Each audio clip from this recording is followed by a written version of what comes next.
The metal detector's alarm shrieked through Chicago O'Hare's Terminal 3. "Sir, step aside, now!" Agent Tyler Brooks, 26 years old and 3 months out of training, grabbed the elderly man's arm and yanked him toward the inspection table. Frank Sullivan stumbled forward, his wooden cane clattering against the steel floor, the sound echoing like a gunshot through the checkpoint. "Empty everything. Pockets, jacket, that bag." Frank's arthritic fingers fumbled with his navy blazer. Travelers behind him sighed, checked phones, muttered about delays. A businessman in a $1,000 suit rolled his eyes. From Frank's inside pocket came a small velvet box worn black at the edges. Tyler snatched it without asking. "Jesus Christ," he said, loud enough for the growing line to hear. "Sir, we'll need to confiscate this immediately. These blood-stained Purple Hearts from movie props are everywhere on eBay." Inside the box, a Purple Heart medal, its ribbon stained dark crimson. Not costume blood, real blood. 53 years old and permanent. Tyler held it up like evidence at a crime scene, fluorescent lights glinting off the metal. "Ma'am," he called to his supervisor, "another fake Vietnam medal. This one's got the full Halloween blood treatment." Frank reached for it, a desperate, trembling motion. Tyler jerked it away. "Sir, don't touch federal evidence." Around them, the checkpoint buzzed with energy. Phones appeared. A teenager started recording. Someone whispered, "Stolen valor." An elderly woman shook her head in disgust. Frank's voice cracked. "That belonged to my—" "Save it for the police, Grandpa." And in that moment, with cameras rolling and strangers judging, a 74-year-old man's final mission turned into his public execution. If you believe no one should be treated this way, type honor below. Your voice matters more than you think. Frank remained where he was, just beyond the metal detector, waiting. His legs trembled slightly from the weight of standing, but his posture stayed military straight. Even at 74, even with cancer eating away at his bones, he carried himself like a soldier. The scar on his neck was visible now, a thin white line that disappeared beneath his collar. Vietnam. Shrapnel from a mortar that took out half his unit. His left hand, the one not gripping the cane, bore smaller scars, maps of a war fought 53 years ago.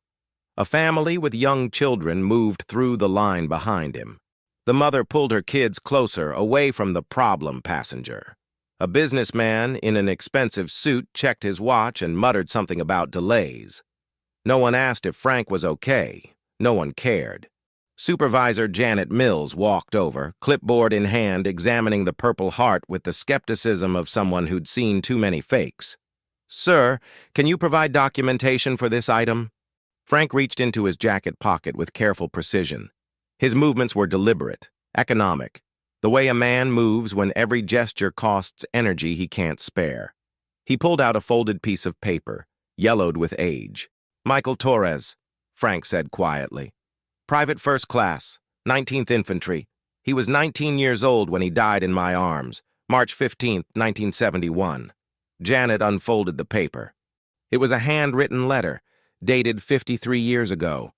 The ink had faded, but the words were still clear. "Frank, if something happens to me, find my son David. Tell him his daddy died thinking about him. The medal is his. Mike. He asked me to find his boy," Frank continued, his voice steady despite the tremor in his hands. "To give him this. To tell him how his father died saving 6 other soldiers." Janet looked from the letter to the medal to Frank's weathered face. "Sir, this doesn't prove the medal is authentic." "I've been looking for David Torres for 50 years, Frank said. "Doctor gave me 3 months. This is my last chance to keep a promise." Behind them, the line grew longer. Travelers checked phones, shifted weight from foot to foot, whispered complaints. A teenage girl recorded everything on her phone, probably for TikTok. An elderly woman in a wheelchair was waved around the checkpoint, but no one offered the same courtesy to Frank. He coughed once, a wet sound that came from deep in his chest. Cancer. Stage 4. The kind that doesn't get better. But there was something about that medal. Something in the way Frank held it. The way his fingers traced the edges, that suggested it carried more than blood. It carried 50 years of searching. 50 years of remembering a dying boy's last words. And now, time was running out. Janet Mills wasn't convinced. She called over Agent Rodriguez from the neighboring checkpoint, then Agent Peterson from the supervisor station. Soon, Frank was surrounded by 4 TSA officials, all examining the Purple Heart like it was a suspicious device. "These movie props are getting really sophisticated," Peterson said, holding the metal up to the light. "But look at this blood. It's too dark. Real blood would have turned brown, not this deep red." Frank's breathing became labored. The crowd around the checkpoint had grown. Passengers rubbernecking, phones appearing like flowers turning toward the sun. A little girl tugged on her mother's sleeve. "Mommy, why are they arresting the grandpa?" The mother shushed her daughter and stepped away. Rodriguez pulled out a magnifying glass, the kind used for examining suspicious documents. "Sir, we see fake Purple Hearts every week. eBay, costume shops, movie prop warehouses. The blood effect is usually corn syrup and food coloring. That blood came from a 19-year-old boy who died saving his unit," Frank said, his voice growing smaller but not weaker. "Michael Torres. He bled out while calling for his mama and asking about his baby son." Janet's patience snapped. "Sir, do you understand how many fake Vietnam veterans we process? How many people claim to have Purple Hearts they bought online? This is a federal security checkpoint, not a history museum." The crowd pressed closer. Someone live-streamed on Instagram. Another person started a TikTok video with the caption, "Fake Vietnam veteran gets owned by TSA." Frank reached for the checkpoint wall to steady himself. His legs were giving out. The cancer treatment made him weak, dizzy. But he didn't complain, didn't ask for a chair, just held onto the wall and waited. "Sir, these Halloween medals don't pass through security," Tyler said, louder now, playing to the audience. "Maybe try the gift shop next time." A few travelers laughed. Not cruel laughter. Just the kind of nervous giggling that happens when people are uncomfortable and don't know how to react. Frank closed his eyes and whispered something under his breath. A name, spoken like a prayer. David Torres. Then he swayed, gripped his cane with both hands, and almost collapsed. But he stayed standing, because a promise is a promise, and some missions don't have backup plans. They gave him a plastic chair. Not out of kindness, but because a 74-year-old man collapsing at a TSA checkpoint would create paperwork nobody wanted to handle. Frank sat slowly, his cane propped against his knee. Around him, the circus continued. Agents huddled, discussing protocol. Passengers diverted to other checkpoints, shooting curious glances. The Instagram live stream had 47 viewers now, most of them typing crying, laughing emojis. But Frank wasn't watching any of that. He reached into his jacket pocket, not for documents this time, but for something more personal. A photograph, black and white, creased and faded, protected by a piece of clear tape that had yellowed with age. 2 young men in army fatigues, arms around each other's shoulders, grinning at the camera. Frank recognized himself, 21 years old, cocky, invincible. And beside him, Michael Torres, 19, baby-faced. The kind of kid who wrote letters home every week and carried a picture of his infant son in his helmet. Frank's thumb traced the edge of the photo, the way he'd done 10,000 times before. 53 years of carrying this moment, 53 years of remembering Mike's last words. "Find David, tell him Daddy loves him." He pulled a small pill bottle from his pocket and dry-swallowed 2 pain medications. Oxycodone. The only thing that kept the cancer from screaming. His hands shook slightly as he put the bottle away. Around him, voices blended into background noise. Department policy clearly states, "Need to run additional verification." Backup from the security office. But Frank heard none of it. He was back in Vietnam, March 15th, 1971, watching a kid bleed out in a rice paddy while calling for his baby boy he'd never see grow up. "I'm sorry, Mike," he whispered to the photograph. "I tried." No cameras caught that moment. No social media posts captured the weight of 5 decades pressing down on an old man's shoulders. No one applauded his persistence or recognized his pain, except one person. In the airport's main security office, 2 floors above the checkpoint chaos, Director David Torres had been watching the monitors.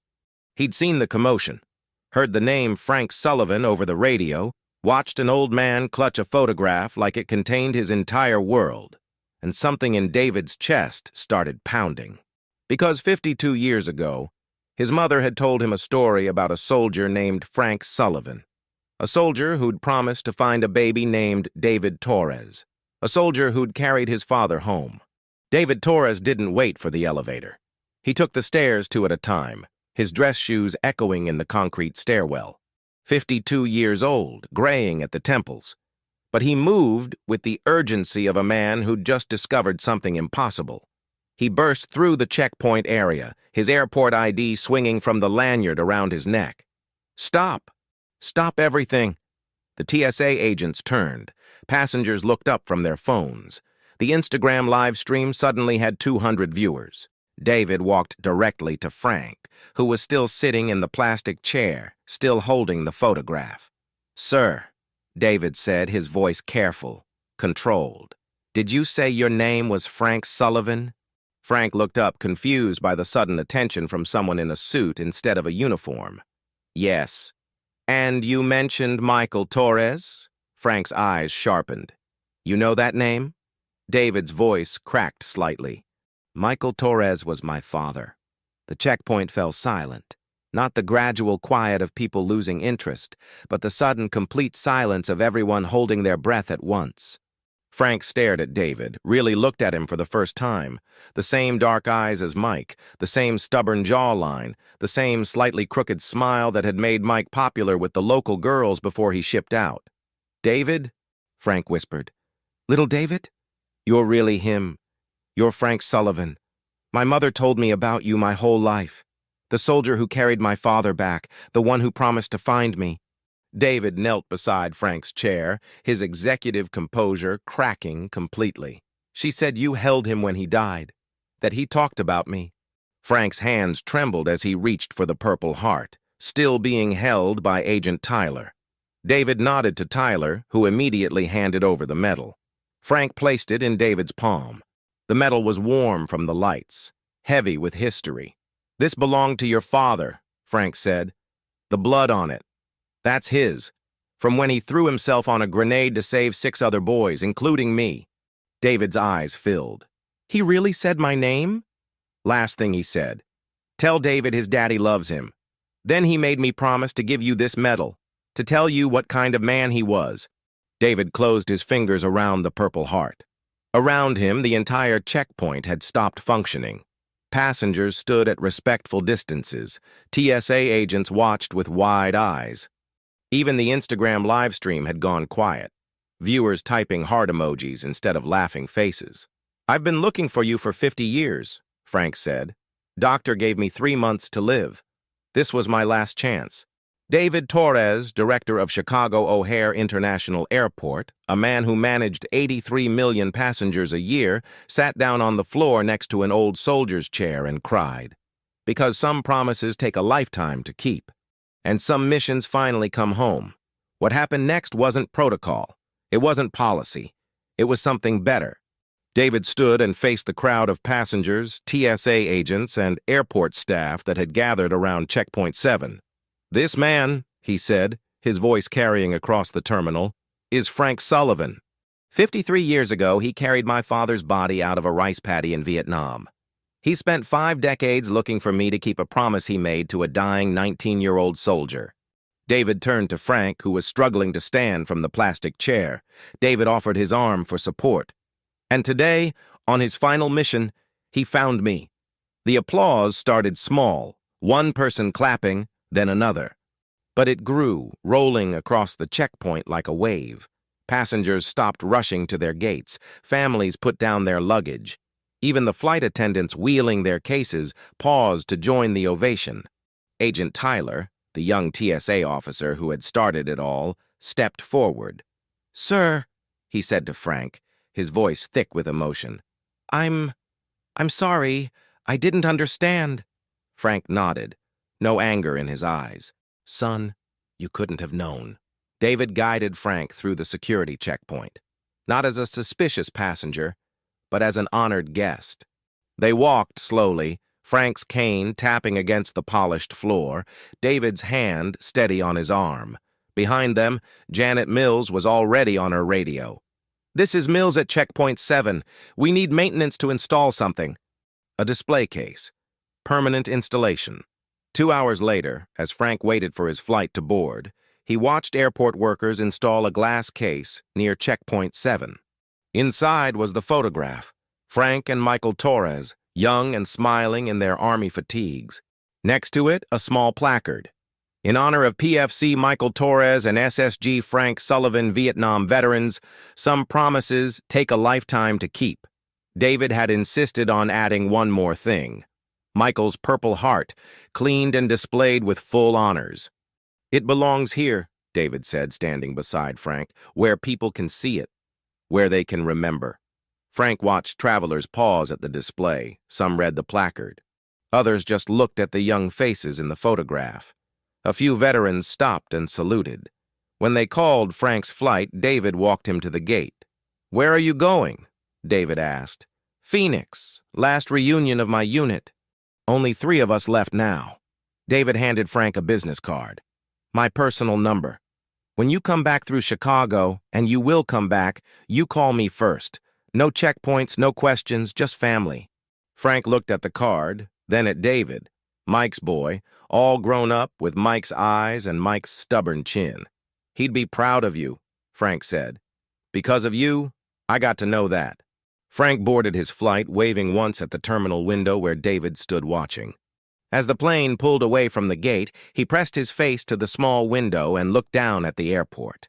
At the place where a 53-year-old promise had finally found its home. Some medals rust. Some sacrifices never do. If you typed honor earlier, thank you. If you subscribed, welcome. And if this story moved you in any way, remember this. Some promises are worth a lifetime. Some missions never end. And some heroes don't need parades to change the world. See you in the next one.